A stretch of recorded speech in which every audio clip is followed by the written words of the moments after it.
It is a pleasure to be here once again to be moderating for you. I want to take a moment before we start, and for those of you who aren't yet acquainted, I'd like to introduce you to sleep-a-sap. Sleep-a-sap is a new global sleep management education platform established by an international team of specialists in different fields, such as art therapy, music therapy, psychology, and neurology. Now, we've gathered here in order to promote awareness and to discuss effective and affordable alternative solutions beyond medications for people with sleep issues. Whether you have sleep issues, perhaps you work in the field, maybe you're a student studying in this field, or just in general you'd like to learn, this is the webinar for you. Now, today we're actually going to continue a discussion we had from a while back with two guests who have truly a vast amount of experience and knowledge in the field of sleep. They are the writers of the New York Times best-selling book, Sleep for Success, Everything You Must Know About Sleep, but are too tired to ask. Dr. James B Maas and Rebecca S. Robbins, and it's truly an honor to have both of them here with us. Now, the formal issue today that we're going to be discussing is from puberty to 24 years of age, why our students are sleep deprived and walking zombies, and what's the solution. But I suspect that this discussion will be quite broader. All right, now I want to take a moment to introduce our guests. Dr. James B Maas is a leading authority, author, and international consultant on sleep and performance, and is the CEO of Sleep for Success. Dr. Maas has been the Stephen H. Weiss Presidential Fellow, professor and past chairman of psychology at Cornell University, and he served for 8 years as a professor at the Weill Cornell Medical College, Qatar. He holds the world's record for university teaching, having taught more than 65,000 students in his 48 years on the Cornell faculty. Dr. Maas is one of the world's most sought-after corporate, medical, education, and professional athletic team speakers. He's been featured in more than 200 articles in the popular press and appears frequently on national television on programs such as The Today Show, NBC Nightly News, CNN, Good Morning America, The View, Regis and Kelly, ABC's 2020, and Oprah. So that's real. Now, I'd also like to introduce Rebecca S. Robbins. She's a doctoral candidate in health, communication, and behavioral sleep medicine. She is a colleague of Dr. Maas and has done research with him, and her research is on the link between sleep and daytime functioning. Her work has appeared in peer-reviewed journals, including Health Communication and Preventing Chronic Disease. So, as I said, a tremendous team here we have. I want to thank both of you, Jim and Rebecca, for being available for us. And Jim, if I could possibly ask, for those who were unlucky enough not to have heard our previous discussion, could you take a few moments and summarize what we discussed last time? I'd be very happy to do that. And one of the things that we started out with last time was a listing of the serious consequences of sleep deprivation. And certainly college students, high school students, are indeed walking zombies. They are the most exhausted, tired segment of our entire population. So we have to address that and do something about it. The consequences of not getting enough sleep, and these kids don't. The average amount of sleep that people need at that age, from puberty to 24 years of age, to be fully alert all day long is 9¼ hours, and as Rebecca and I have found out, they average 6.1. That's more than a 3-hour deficit every single night. Well, the deleterious consequences are drowsiness during the day at inappropriate times, like the early morning hours of going to school, increased risk of heart disease, that's, heart attacks and strokes, type 2 diabetes, irritability, anxiety, depression, weight gain, loss of sense of humor, loss of socialization skills, and loss of motor skills. We'll talk about athletics and the role that plays as far as sleep, and especially decreased cognitive performance, a reduced ability to process, to concentrate, to remember, to communicate, and certainly Rebecca's going to talk about that. She's world's expert in these communications. To multitask, to be creative, to think critically. They make poor decision skills, reduced health, reduced performance, and I think the big thing is with sleep deprivation, a sincere, significant reduced ability to be healthy. Your immunity system just crashes with the amount of sleep that these students are getting today. So we have done a lot of studies. You mentioned our studies with 11 prep schools. Rebecca and I went to Deerfield Academy. Just for the audience, I'd just like to mention I had a few moments to speak with Jim and Rebecca before we started, and of course I was blown away by the work they've already done and their incredible research. So we had discussed an incredible set of studies that Jim and Rebecca had done with a number of prep schools. Please. Yeah, thanks. We went to Deerfield Academy, a prep school in Massachusetts, and talked to the students about all these serious deleterious consequences of not getting enough sleep. And then we tracked their sleep after they heard about the importance of good sleep. And we found a number of things, although the faculty was completely against the idea of starting school later. The headmistress of the academy, Margarita Curtis, insisted that we do a trial in one semester where school time would be delayed. So we had the students coming into the dorms lights out a half hour earlier than they had been, and school starting a half hour late, meaning they were hopefully getting another hour of sleep. They've been keeping track of grade point average since 1789. The school started at that point. And it's not the same headmistress still. No. Oh, okay. Because that'd be a little spooky, you know. Anyway, grade point average increased more significantly in that semester where we first ran the study than it had in the history of Deerfield. That's astounding. More hot breakfasts were consumed. The faculty was happier. The students were happier. There were less visits to the infirmary. All sorts of great things happened, and now the faculty would never go back to the old system. One of the interesting things we did, an interesting measure, is we measured when the lights went out because we had information as to power consumption, and sure enough, the lights were going out earlier than before. We took this program to other prep schools as far away as Hong Kong and China, the Hill School, Hotchkiss, all the big, Exeter, Andover, all the big and most famous prep schools in the world, and they've had the same wonderful results. I was recently in South Korea where we got all the schools in Seoul to mandate that school would not start until 9 o'clock in the morning when they had been starting around 7. With all the tiger moms over there pressuring kids to get up early to have extra lessons, we changed, I think, the culture in a very, very short period of time. So that's kind of the sum and substance of what's going on. Then we came to where I was teaching, and Rebecca had already graduated, was already in graduate school, and incidentally, this is time for celebration because Rebecca is only something like 5 weeks away from completing an incredible doctoral program. So wow. Next time we're on, we have to call her Dr. Robbins.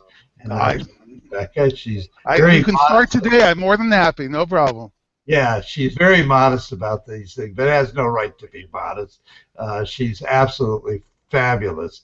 Anyway, she was teaching as an assistant for me over in Qatar at our medical school there.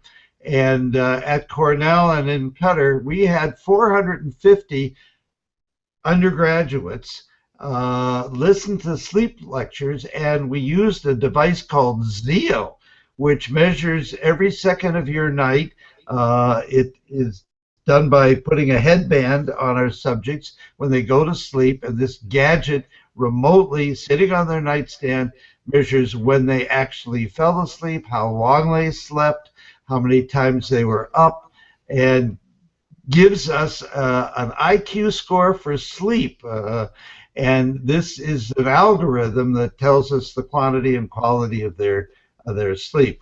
Students told us for the 18 nights that we were doing this study that they were averaging about 7 hours of sleep. Well, the truth is they were averaging about 47 minutes less than they thought that they were sleeping. You ask a person how long they slept, it's nowhere near accurate. You need some physiological measure, what the Zio did give us. In any case, we found out that the need for these kids is 9.25 hours a night. They were averaging 6.1.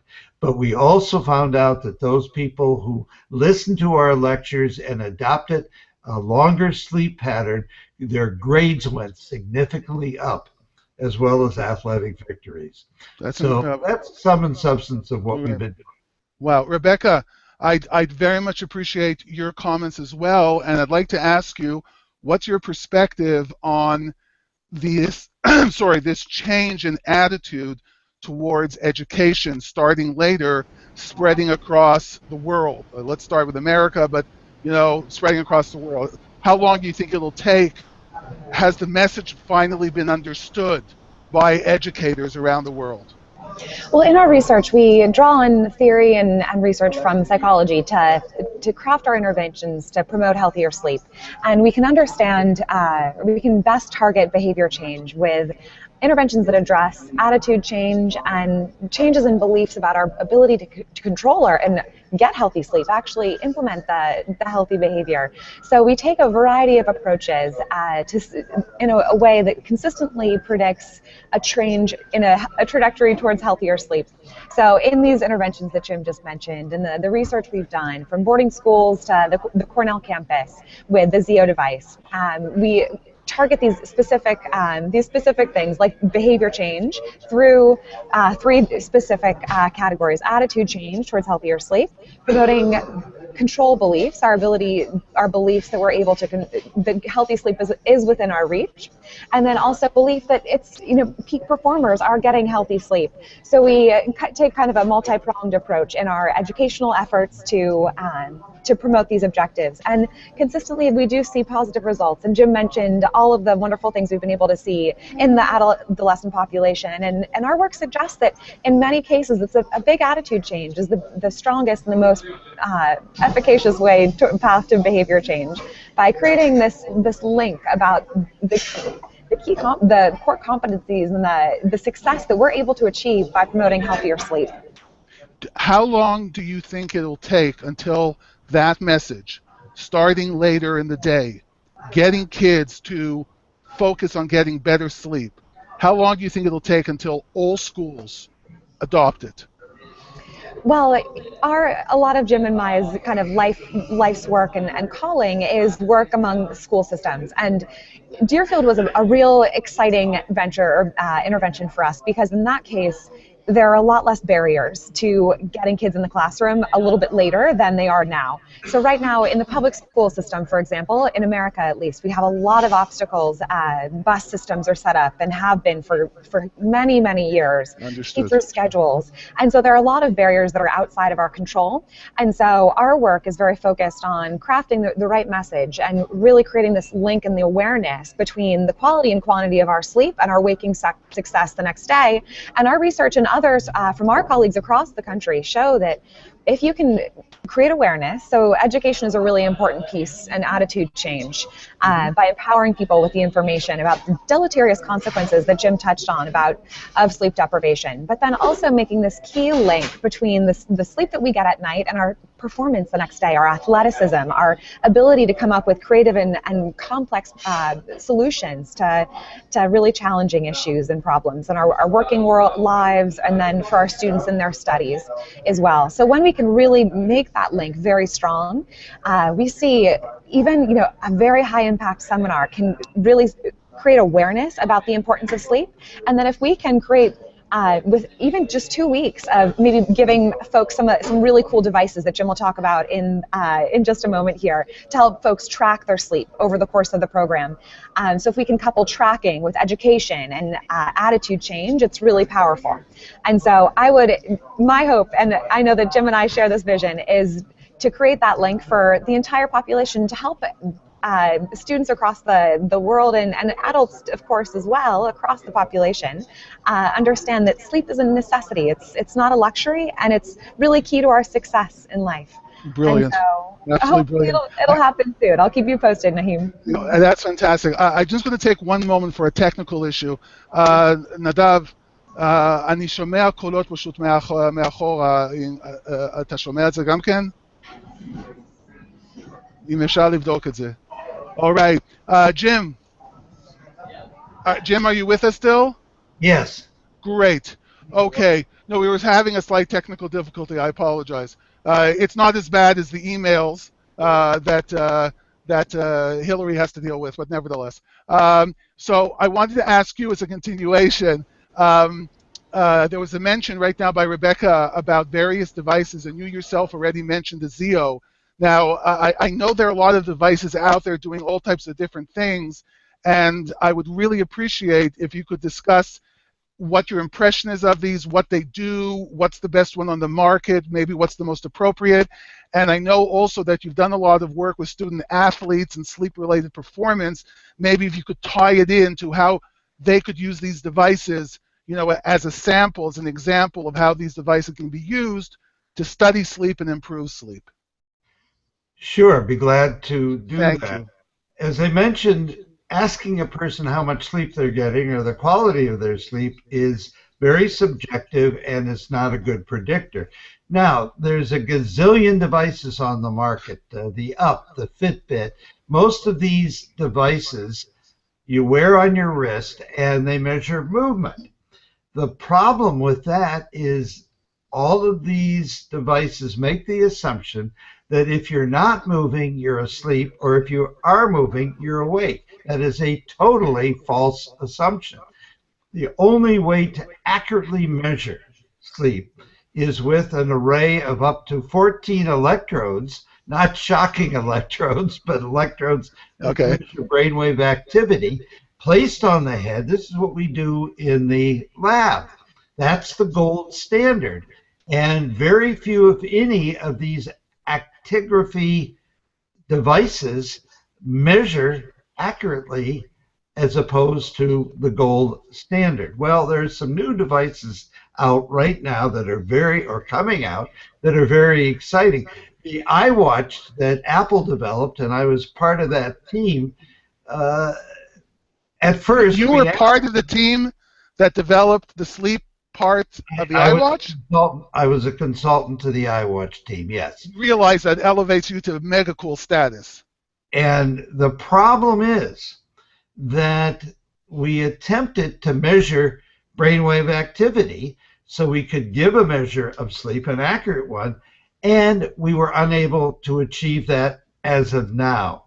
Things are in development. It's coming. So we took that aspect off of the marketing plan and said, oops, sorry, we're not ready to do that, because when Apple does something, they want to do it right. Perfect. But it's in the plan for the future. And it's a plan for the future. There is a product that's just come to market called Beddit, B-E-D-D-I-T. Right. Pardon me. It measures quite accurately heart rate. It consists of a strip that you put between your bottom sheet and your mattress across the area of your back. that is very, very accurate in terms of measuring light sleep and deep sleep.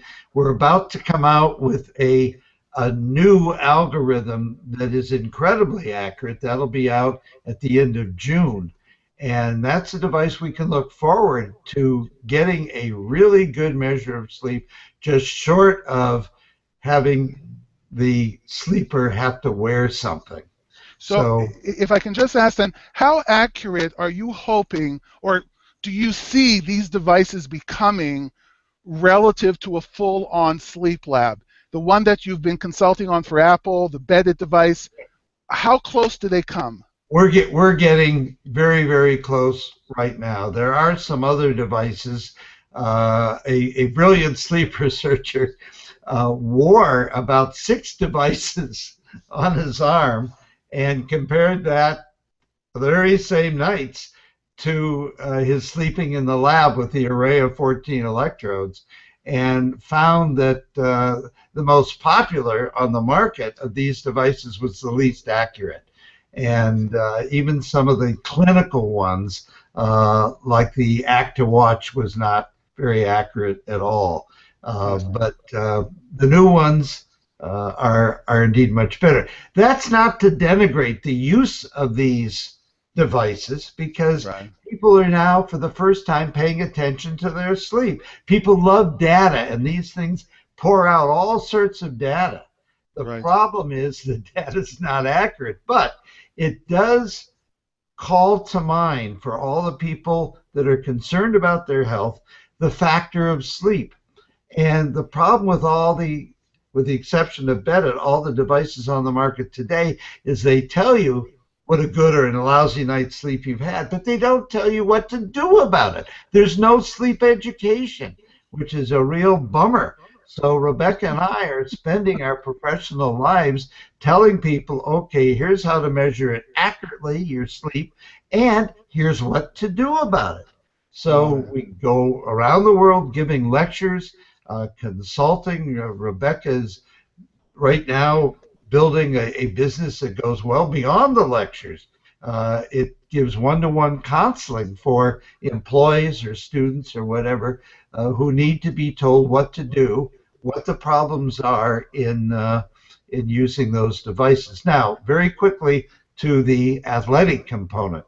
I noticed at Cornell, where I taught a class of average 2,000 kids per semester in a huge concert hall, that not only were they sleepy during my brilliant lectures, they would fall asleep before I showed the first slide. Boy, there's an issue here. And I remember the lacrosse team, all the freshman lacrosse players, all the freshman hockey players, both male and female, and a whole bunch of other sports. The coaches wanted the kids to take my course, and they would come in, the lacrosse team in particular, and within 2 minutes of my lectures, they were sound asleep right in the front row. You should sell this technology to the airline industry, because they need the same thing, for people to just go to sleep the second they sit down in their chair. The problem is, that's a good point, the problem is that that's happening in the cockpit. And I have been studying for years, for almost 30 years, what goes on in the cockpit.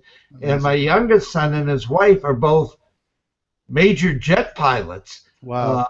And they regale me with stories. We have a board at NASA Moffett Field where pilots tell us near misses without getting reported to the airlines, and we share that with the world without putting the pilots' names. Sure. And the number of people who have fallen asleep on landings is huge. The reports come in, 1 page per report. We get 8 inches of pages every year, and most of them have to do with fatigue in the cockpit.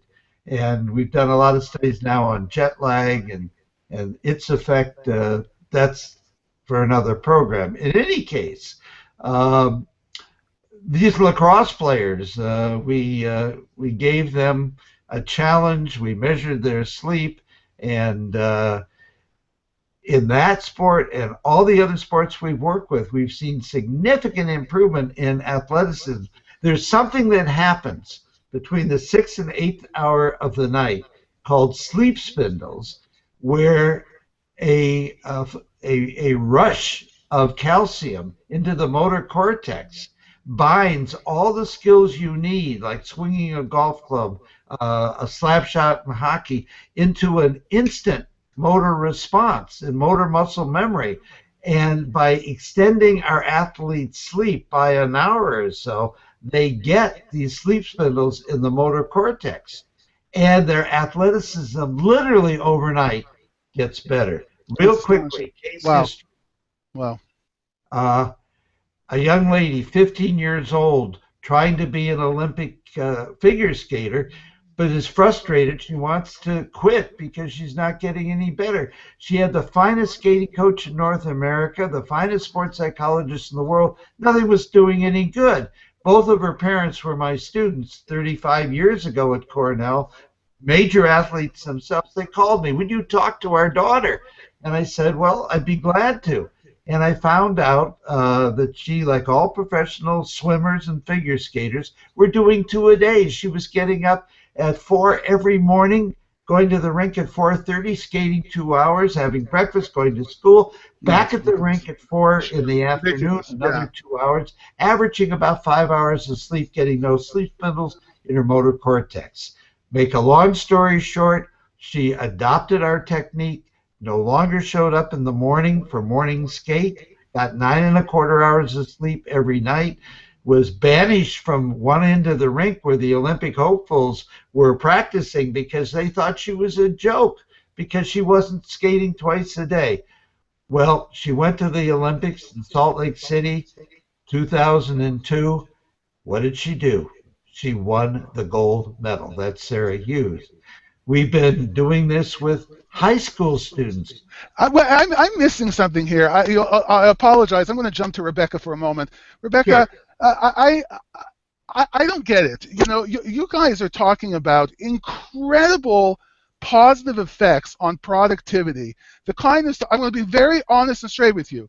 The kind of stuff that professional athletes take steroids for, okay? They take steroids to increase their performance by 10, 20, 30%, and you're talking about equivalent performance improvements.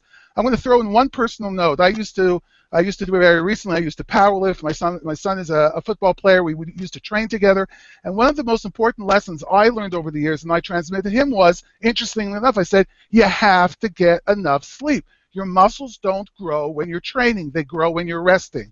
Now, I'm going to ask you, Rebecca, why? How is it that you guys have this incredible success?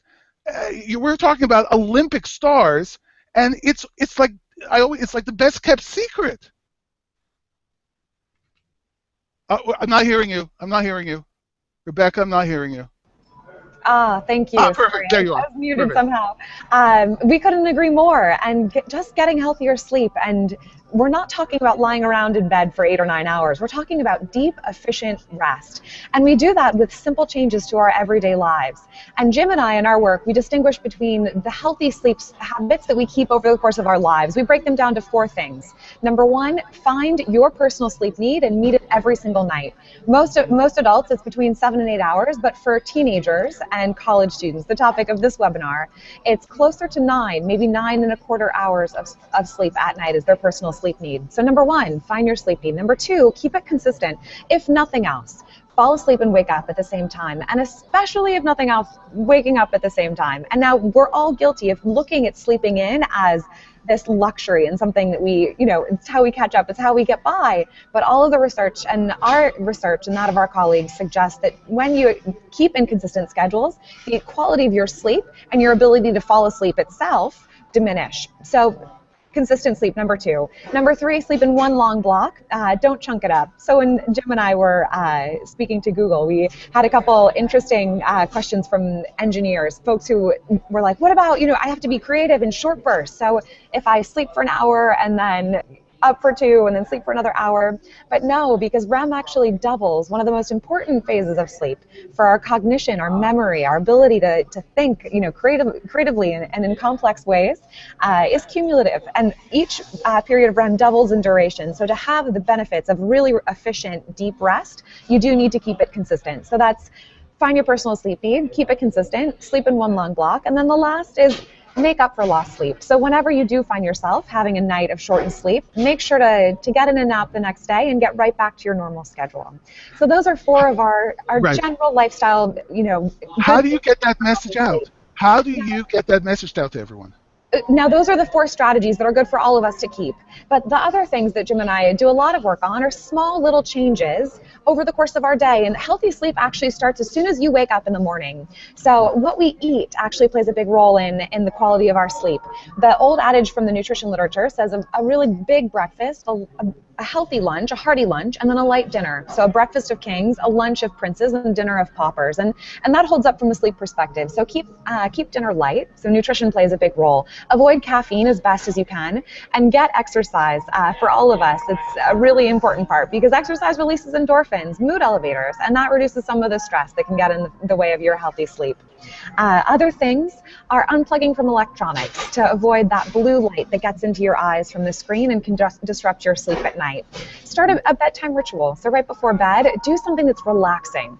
A lot of our work is increasingly educating around meditation techniques and relaxation strategies. So breathing, Eastern medicine is a fantastic field. It's been around for hundreds of thousands of years, and we have good reason why. It's just the best way to get out of your mind and let the worries go. Because what are they going to do at night anyway?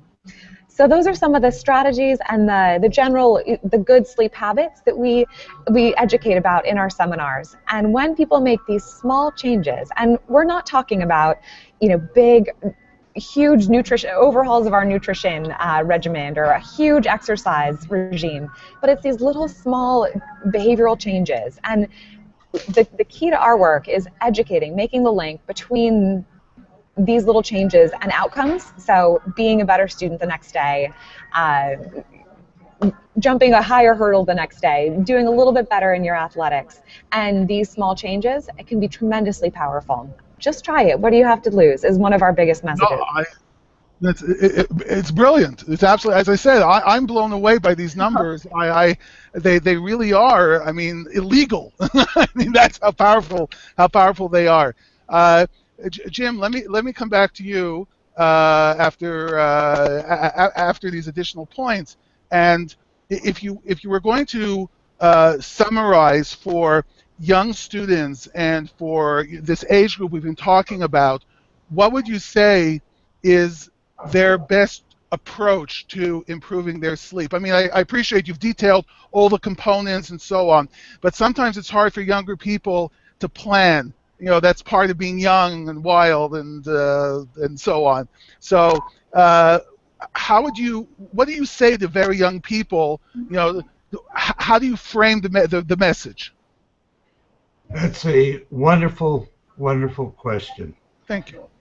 We have to get their attention. What makes students change is a promise of better grades so they can get into college when we're talking about high school or even middle school students, or even elementary school students, getting into good private schools or whatever. And promising they'll have a better social life and certainly a better athletic life. Let me just bring up something that we haven't mentioned yet that is key to students in sleep.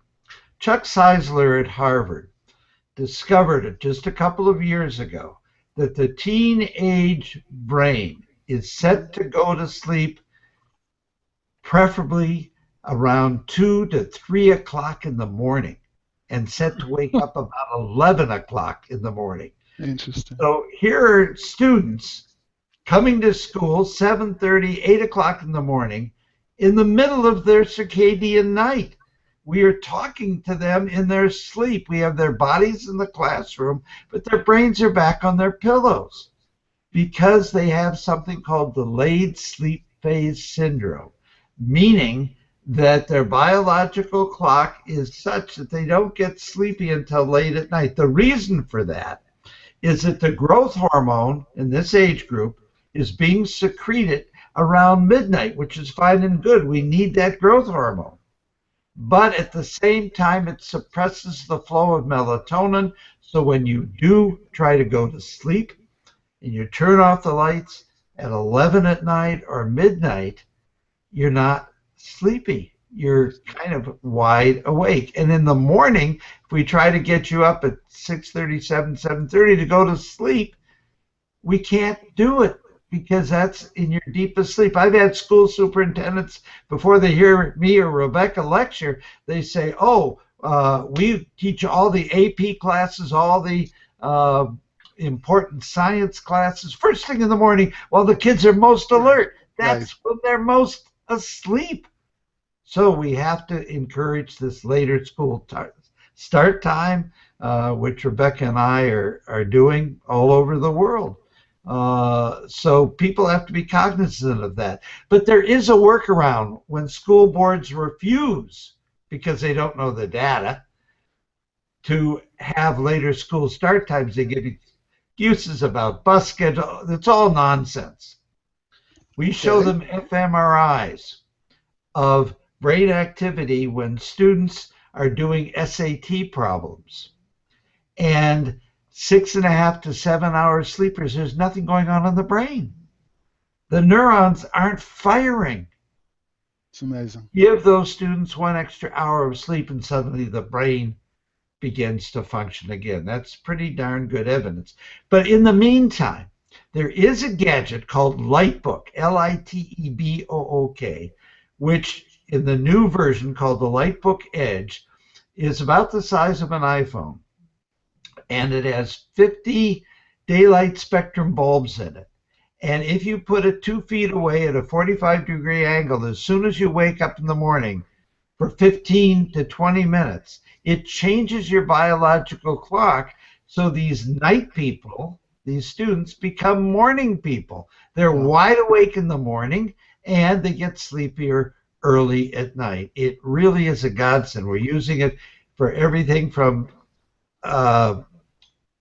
seasonal affective disorder to the help for pilots on international or transcontinental flights, to executives who have to get up early in the morning. So now we have wide awake kids in the morning. And it's a great cure for jet lag, non-pharmacological cure for jet lag. We have pilots using this and passengers, and we can overcome a 6 or 7 hour difference in time zones by the time you land, by exposing yourself to daylight spectrum light with this gadget during the flight. It is a total godsend.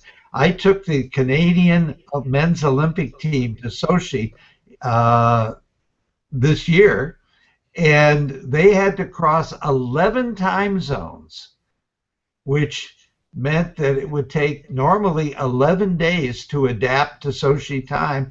The Olympics only lasted 10 days, and they couldn't re-adapt because of their NHL schedule. So they went over to Sochi equipped with the little light books and dark glasses when we didn't want them exposed to daylight spectrum light, and we shipped them not in 10 days, but in 48 hours. What happened to the Canadian men's Olympic team of 32 players? They took the gold. Well, you know, I'm Canadian. We always take the gold in hockey, so it's okay. It's expected. That's astounding. That is it's absolutely astounding. I cannot believe we're out of time. That's 40 minutes. I can't believe it. Rebecca, I'm going to turn to you for some final words. I'm blown away. The stuff you said, as I said, this should be gospel spread around, everywhere. And I'd appreciate if you could, in 2 minutes, basically summarize your entire 4 years PhD, please. No sound. No sound. Oh, are we on again? Okay. Sorry, It's okay. It's okay. It's asking a lot. I'm just kidding. 2 minutes. 2 minutes. I'll give you a whole 2 minutes to summarize your PhD. So in our work, we see that these small changes go so far to waking up more refreshed, more energized, waking up to a whole new you. And it's easy to think that sleep is out of our reach, but as soon as we can change that and just know that it is, and try a couple of these, we talked about a lot of different strategies, but wherever you are, Right. you, our viewers out there, take one of the things, one of the strategies or the good sleep behaviors. Either start tonight and just, pull your bedtime 15 minutes earlier, or maybe start a new ritual, download a meditation app.